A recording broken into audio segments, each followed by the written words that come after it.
What if the glory of ancient Greece, the land we praise for democracy, philosophy, and art, was secretly built on the broken backs of women whose names we will never know? Imagine walking through the torchlit streets of Athens at night. Marble temples glimmer under the moonlight. The air is heavy with incense and wine. Laughter spills out from symposium halls where men recline on couches, debating the nature of truth and beauty, their voices thick with intoxication. Yet, just beyond those polished stone walls and the shadows of narrow alleys, a very different sound fills the air. The muffled cries of exhausted women, the dragging of sandal feet across dirt floors, the rustle of cheap linen worn thin from endless use. These women, painted with false smiles and perfumed to mask the stench of sweat, were not guests of the feast, but its fuel.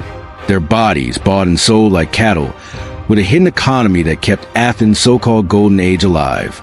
History remembers Socrates, Plato, and Pericles, yet not the girls trafficked from foreign lands into state-run brothels, not the daughters disowned by families and pushed into the arms of desperate survival, not the slaves whose only worth was measured by the number of men they could endure in a night. The hypocrisy is staggering. Athens, the so-called cradle of freedom, denied freedom to half its population, using them as tools for pleasure and profit, while proclaiming equality and justice to the world. Every flicker of torchlight on the Parthenon casts a shadow on the silent figures outside, women reduced to whispers and objects, their humanity stripped away by the very men who sculpted marble gods and debated virtue. And yet, their suffering is not carved into stone. Their voices are not preserved in literature. They vanish into silence, erased from the history we celebrate. Tonight, we stand in those streets again, not to marvel at Athens' beauty, but to peel back its marble mask and confront the darkness beneath. Because without them, the golden age would not have shined. Without their exploitation, the wine would not have flowed. They are the forgotten foundation of Greece's glory. So the question remains, will we honor their suffering or let them be erased forever? Athens, the jewel of the ancient world, the city where democracy was born, where marble temples stretched proudly to the heavens, and where philosophers dared to question the meaning of existence, was also a city built on contradictions so sharp they could cut through stone. Citizens celebrated liberty, yet liberty belonged only to free men. Women, foreigners, and slaves existed as shadows in their system. To understand the suffering of sex workers in ancient Greece, we must peel back the layers of politics, culture, and hypocrisy that shaped their fate. The laws of Solon, Athens' famed lawgiver, are often praised for organizing society and laying down the foundation of democracy, but few mention how those same laws institutionalized prostitution. Solon established state-run brothels where women, often slaves or trafficked foreigners, were forced into service, their bodies sold cheaply for the price of a loaf of bread. The revenues from their misery were taxed, becoming part of Athens' wealth. Here lies the heart of the paradox. The same city that honored Athena as the virgin goddess of wisdom and Aphrodite as the goddess of love commodified mortal women as disposable vessels of pleasure. The key players of this cruel theater were divided sharply. At the top stood the hetairai, the high-class courtesans who were more than bedmates. They were conversationalists, entertainers, and sometimes even political influencers. A figure like Aspasia, the companion of Pericles, was admired for her intelligence and wit, earning a place in discussions usually reserved for men. Yet even she was never free from scandal, accused of corrupting Athens' morals simply because she lived outside the acceptable mold of silent wifehood. Beneath her class were the pornai, the brothel women, stripped of dignity and trapped in lives of relentless exploitation. They came from conquered lands, from poverty, from families too desperate to care. Some were bought as children, others abandoned, and once they entered the brothel walls, escape was nearly impossible. These women endured disease, violence, and social contempt.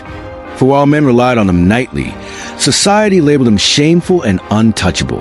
The city glorified its philosophers for pursuing truth, but ignored the truth of the women who kept the system alive. This contrast, the celebrated hetairai wielding fragile influence versus the nameless pornai dying in obscurity, reveals the cruel irony of Athens, a democracy for the few, bought with the silence of the many. And in that silence lies the heartbeat of forgotten suffering.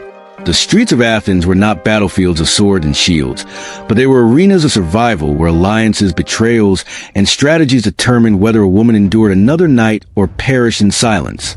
Picture the city at dawn.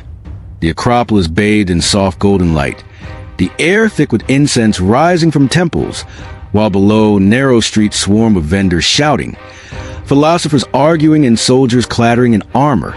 Hidden within this vibrant chaos were the brothels, dim, foul-smelling chambers tucked between taverns and marketplaces, where strategies of life unfolded with the same tension as a battlefield. The hetairai, with their flowing garments of bright dye, kohl-lined eyes, and carefully rehearsed laughter, prepared themselves like warriors dressing for court. Their weapons were wit, beauty, and the ability to charm powerful men.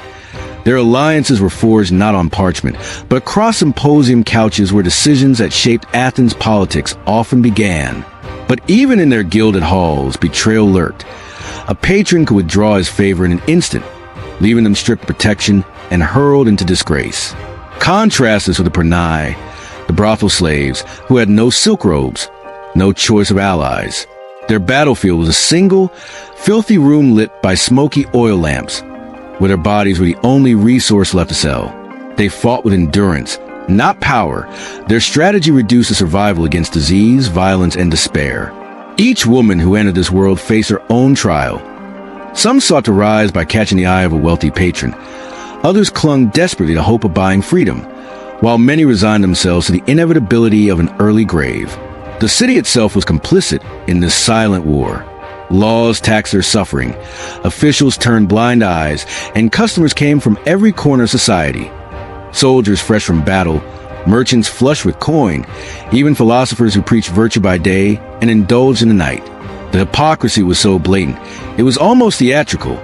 A masquerade where Athens wore the mask of virtue while feasting on vice. And through it all, tension mounted. For every celebrated banquet and temple dedication, the cost was measured not in drachmas or marble, but in the lives of women crushed under the weight of the city's ambition.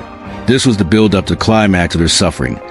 The quiet march toward the moment where Athens' glittering mask will be peeled away to reveal the shadows festering beneath its brilliance. The night falls heavy on Athens, the city alive with torches, music, and drunken laughter. Yet in the underbelly of this golden age, the true climax of suffering unfolds with brutal clarity.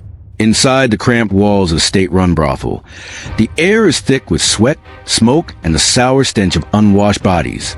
The line of men seems endless. Sailors, merchants, soldiers, each throwing down a coin, each stripping away another piece of humanity from the women within. A girl no older than 15, her body thin from hunger, braces herself as the door slams shut. Her heart races, her breath shallow. She has already endured countless men today, and yet another stands before her, his shadow looming against a flickering oil lamp. She closes her eyes. This is not desire. This is survival. Her body is a battlefield, and she is losing.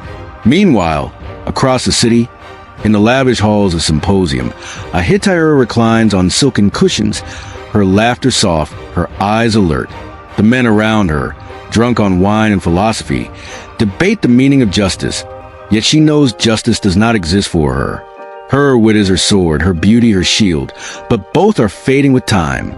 She senses a betrayal in every glance, the knowledge that when her youth wanes, so will her place at their side. She lives in a gilded cage, admired yet despised, powerful yet powerless. Back in the brothel, a girl collapses after her 20th client, her body too weak to rise. No one comforts her. No one stops. She is dragged aside like refuse, so the next man can take his turn. The silence of her suffering is deafening, drowned only by the revelry outside, where Athens celebrates its greatness. And then comes a betrayal, sharp as any sword. The very city that profits from their pain spits on their existence, calling them shameful, untouchable, unworthy. The philosophers who debate freedom ignore their chains. The lawmakers who preach equality enforce their exploitation. The men who worship goddesses desecrate mortal women. For every toast raised in Athens, another woman breaks. For every marble temple that rises, another body falls. The climax is not one moment, but thousands, nights upon nights of suffering, hidden behind the golden glow of a city that proclaimed itself the beacon of civilization.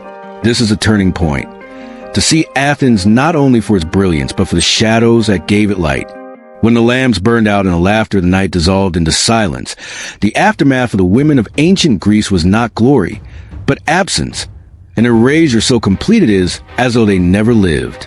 In the immediate sense, many of the pornai, the brothel slaves, never saw old age. Their bodies gave out under the weight of disease, violence, and endless labor, leaving them buried in shallow, unmarked graves outside the city walls. No monuments honored them, no epitaphs preserved their names. They simply vanished, forgotten by the very society that consumed them. Even the hetairai, those who once glittered in the symposium halls, faced a similar fate. When beauty faded or a patron's favor soured, many were cast aside, stripped of protection, and left to wander in poverty. Some begged. Some were forced back into the brothels they had once risen above, and others simply disappeared, swallowed by the city's indifference. Their victories were temporary, fragile, and tied to the whims of men who saw them as ornaments, never equals. And yet, the long-term impact of their suffering did not end with them. Greece passed its culture, its politics, its philosophies, and its hypocrisies to Rome, and from Rome to the world beyond. The system of commodifying women, of praising goddesses while degrading mortal women, became a recurring pattern throughout history. The legacy of Athens, the marble temples, the celebrated democracy, the immortal philosophy, stands unshaken, while the women who bore the hidden cost remain invisible in its shadow. But their silence is not empty. It is haunting. For every page of Plato, there is a nameless girl who never had the chance to speak. For every temple to Aphrodite, there is a mortal woman who was sacrificed at her altar in flesh, not faith. The tragedy is not only that they suffered, but that history allowed their suffering to vanish beneath the marble glow of Athens' greatness. Yet perhaps their erasure carries its own message. That civilization, no matter how glorious, is always built on unseen foundations, and those foundations are often laid by the suffering of the forgotten. To remember Athens is to remember both the brilliance of its thinkers and the shadows of its women. Their aftermath is not triumph, but caution, an eternal whisper reminding us that progress built on silence is not progress at all, but a wound disguised as glory. What is the true cost of greatness? And who is left to pay it when history chooses its heroes? The story of ancient Greece is told as one of triumph, of democracy born, of philosophy refined, of art and architecture that still inspire awe. But when we look closer, we see that its brilliance was propped up by the exploitation of those who had no voice. The suffering of sex workers in Athens forces us to confront a timeless truth. Power is never free, ambition is never clean, and progress is always purchased with someone's pain. Betrayal sits at the core of this story. The betrayal of women by a society that exalted ideals of freedom, while chaining half its population in silence. Fate, too, plays its cruel hand. A girl born into poverty or captured in war had no choice but to serve men who spoke of justice with wine on their lips and hypocrisy in their hearts. Morality becomes murky in this light. For even the philosophers we revere were complicit in this system, enjoying the bodies of the voiceless while pondering virtue. And yet, the theme stretches beyond Athens and into our own world.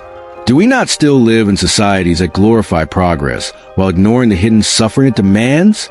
Do we not still celebrate wealth and power while overlooking those whose exploitation makes them possible?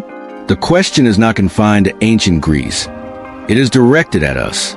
If history judged our world today as we judge Athens, what shadows would uncover beneath our shining achievements?